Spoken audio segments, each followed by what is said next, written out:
Student अस्सलाम वालेकुम। उम्मीद करता हूँ खैरियत से होंगे। तो आज के इस लेक्चर में एक्सरसाइज 4.4 क्वेश्चन नंबर 2 सॉल्व करेंगे। क्वेश्चन नंबर 2 में आपसे कह रहा है कि आपको सीरीज़ दी हुई है, इसका सम दिया हुआ 65 और ये सीरीज़ दी हुई है।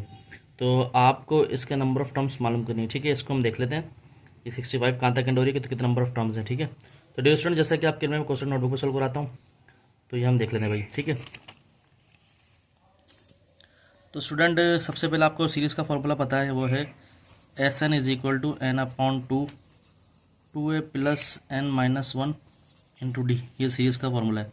यहाँ पर ए जो है हमारे पास फर्स्ट टर्म है जो कि -7 के बराबर है। डी जो है हमारे पास यहाँ पर ले लेते हैं -5 माइनस 7, तो ये आ गया -5 प्लस 7, तो 2। डिफरेंस हमारे पास आ गया 2। और समीशन जो है कि सम जो है सीरीज़ का वो 65 है। तो इसको हम सॉल्व कर लेते हैं। ठीक है भाई, तो ये हो गया 65। Just put the value all the values in the formula. 65 is equal to N upon 2, then 2 is -7 plus n minus 1, d is common difference which is 2. So 65 multiplied 2 is here, then n 2 minus 7 14 हो गया ये, plus 2n और ये minus का 2। ठीक है student, तो ये हो गया 1630 इज इक्वल टू n, यहाँ बचा 2n माइनस 16। ठीक है स्टूडेंट, तो अब यहाँ पर देखें भाई, इसको सॉल्व कर लेते हैं। 130 तो ऐसे ही रहा, ये पूरा मल्टीप्लाई होगा 2n² माइनस 16n, तो इसको उस तरफ ले जाएं। 2n² minus 16n minus 130 is equal to 0। अब इसमें से आप चाहें तो 2 कॉमन भी निकाल लेते हैं। 2 कॉमन आ गया तो बचा n² minus 8n minus 65 is equal to 0। तो ये बस सिर्फ बचेगा n² minus 8n minus 65 equal to 0। ठीक है भाई, तो मिडिल टर्म ब्रेक करेंगे कि फैक्टर बनाएंगे इसके, मल्टीप्लाई करो तो 65 आए, प्लस माइनस करो तो 8 आए, तो ये n² minus 13n plus 5n। क्योंकि देखें ये दो टर्म अगर हम ऐड और सब्ट्रैक्ट करेंगे तो माइनस का 8 आएगा और मल्टीप्लाई करो 65 आएगा, तो ये दो टर्म है 13 और प्लस 5, तो माइनस 65 इक्वल टू 0। तो यहाँ से हो जाएगा भाई n कॉमन आ गया, तो ये n माइनस 13, यहाँ से प्लस 5 कॉमन आएगा, यहाँ बचेगा n माइनस 13 इक्वल टू 0। अब n माइनस 13 दो दफ़ा है तो एक फैक्टर डालेंगे n minus 13, then n plus 5 is equal to 0। तो n माइनस 13 को भी 0 के बराबर रख देंगे और n प्लस 5 को भी 0 के बराबर रख देंगे, तो ये आएगा n is equal to 13, n is equal to minus 5। तो ये टर्म तो निगलेक्ट आती है, माइनस वाली टर्म, माइनस टर्म निगलेक्ट, तो n का जो आंसर आएगा वो 13 ही आएगा, मतलब 13 टर्म होंगी। सही है भाई, तो ये हमने कर लिया। तो डियर स्टूडेंट्स, इसका तो क्वेश्चन नंबर 2 देखता हूँ मैं, पार्ट 2 में क्या कह रहा है देख लेते हैं भाई।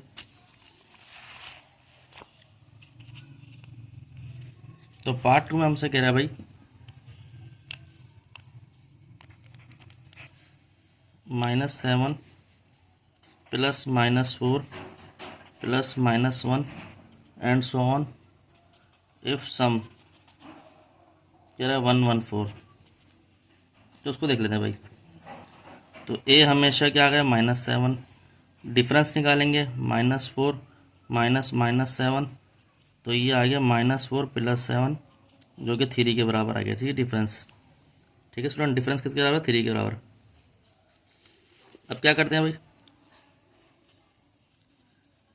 S N is equal to 114, तो S N is equal to n upon 2 a plus n minus 1 into D.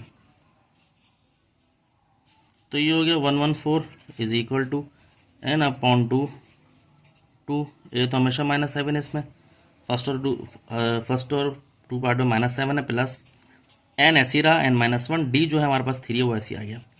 ठीक है स्टूडेंट, तो 114 मल्टीप्लाई 2 हो जाएगा, यहाँ बच जाएगा n, यहाँ पर बच जाएगा -14 प्लस 3n माइनस 3। ठीक है, 3 सबसे इस ब्रैकेट से मल्टीप्लाई हो गया, तो ये 118 is equal to n 3n minus 17। ठीक है भाई, तो 118 is equal to n 3n² minus 17n। सही है, n मल्टीप्लाई कर दिया।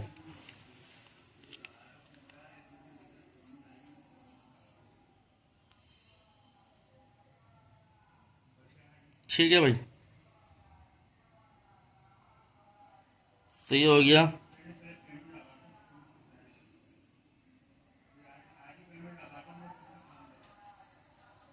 3n² minus 17n minus 118 is, अच्छा ये 118 नहीं होगा, ये गलती से मैं लिख रहा हूँ, ये होगा 114 228 होगा ना ये भाई, हाँ 228 होगा स्टूडेंट, ये 228 होगा, 228 सही है, 228।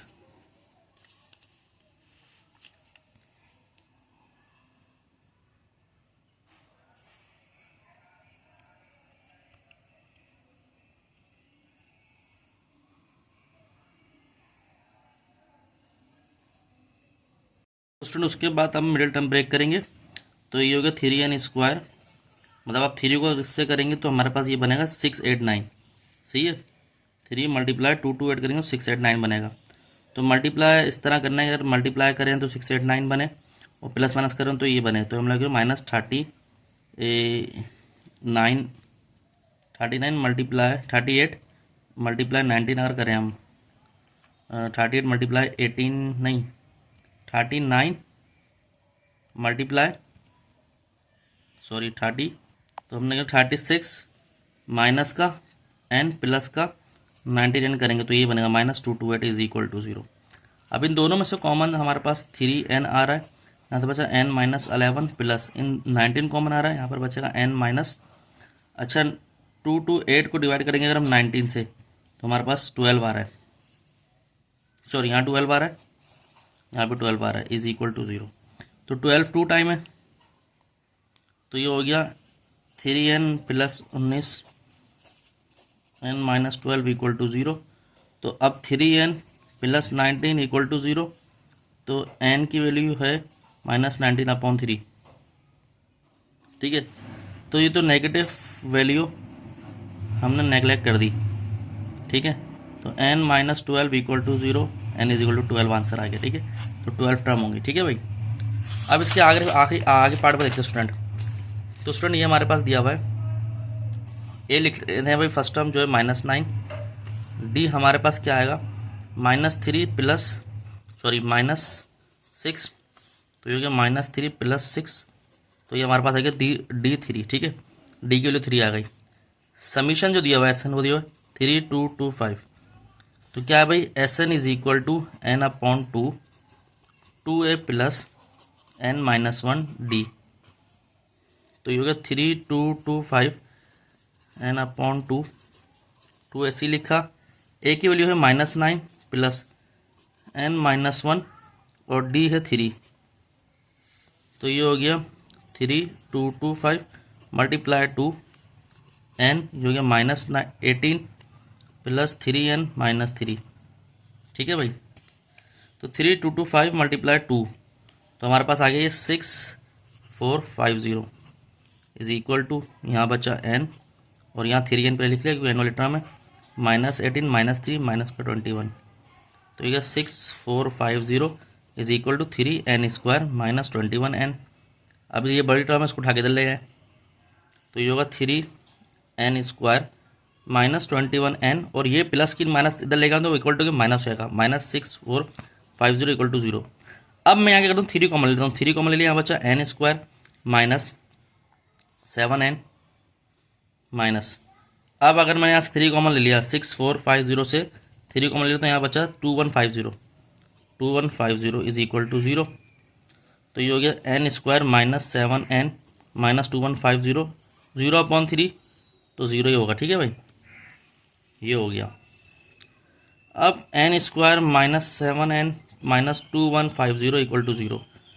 अब इसका भाई फैक्टर बनाते हैं, तो 50 प्लस 43 50 मल्टीप्लाई 43 बनेगा, ठीक है, यानी कि अगर मल्टीप्लाई करें 2150 बने और एड और सब्ट्रैक्ट करें तो 7n बने, तो ये हो गया n² minus 50n plus 43n minus 2150 equal to 0।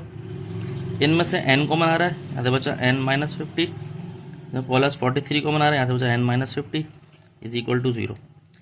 चूँकि 50 2 दफ़ा फैक्टर लिखे हुए, एक दफ़ा लिख लेते हैं, n-50 n plus 43 equal to 0, तो ये हो गया भाई n minus 50 is equal to 0, n plus 43 equal to 0, 0 का आप रख दिया तो n is equal to 50 answer आ गया। यह आंसर क्यों नहीं आया? क्योंकि यहाँ पर ना हमारे पास नेगेटिव वैल्यू है n इक्वल टू माइनस 43, जो कि हमारे निगलेक्ट हो जाएगी, नेगलेक्ट वैल्यू, ठीक है, निगलेक्ट हो जाएगी क्योंकि भाई ये नेगेटिव है। सही है, इसका लास्ट पार्ट देख लेते भाई। तो भाई पहला था ये -9 फर्स्ट टर्म, डी क्या होगा -6 माइनस -9, तो ये -6 इज प्लस 9, तो डी हमारे पास आ गया 3, ये आ गया -9। और समीशन जो है SN 66 यानी कि सीरीज का सम, तो भाई क्या था SN is equal to n upon 2a plus n minus 1 into D. तो SN 66 is equal to n upon 2, तो क्या 2a है -9 plus n minus 1 d is 3 which is common difference. 66 multiply 2 is equal to n -18 plus 3n minus 3, 132 is equal to n 3n minus 21, तो ये 132 is equal to 3n square minus 21n, तो 3n square minus 21n minus 132 equal to 0। अब दोबारा यहाँ पर 3 common आ जाएगा, तो ये n square minus 7n minus 44 is equal to 0 upon 3, जो कि 0 हो जाएगा। n square minus 7n minus 44 is equal to 0। Middle term break करेंगे तो n स्क्वायर माइनस, अच्छा भाई ये हो जाएगा, मल्टीप्लाई करो तो 44 आए, तो 44 का फैक्टर बना लेते हैं भाई, और प्लस माइनस करो 7 आए, तो 44 2 22 2 11 11 1 11 2 2 4 2 4 2 11 11 1, तो ये हो गया 11 4, तो minus 11 n plus 4n minus 44 is equal to 0, तो ये हो गया n minus 11 plus 4n minus 11 equal to 0।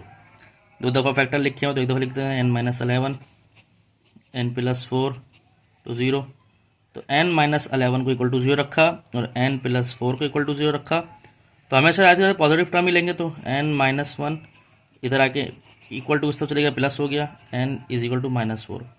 तो भाई ये टर्म नेगलेक्ट हो गई और ये टर्म अब यानी कि हमने कंसिडर कर ली। तो ये हमारा स्टूडेंट देख, इस तरह हमने क्वेश्चन नंबर 4.4 का क्वेश्चन नंबर कौन सा था ये भाई, क्वेश्चन नंबर था 2, तो इस तरह कर ले। तो अगर आपको अच्छा लगा लाइक और सब्सक्राइब करें, दोस्तों में शेयर करें, मज़ीद वीडियो आपको मिलती रहेंगी। अपना ध्यान रखें, अस्सलाम वालेकुम।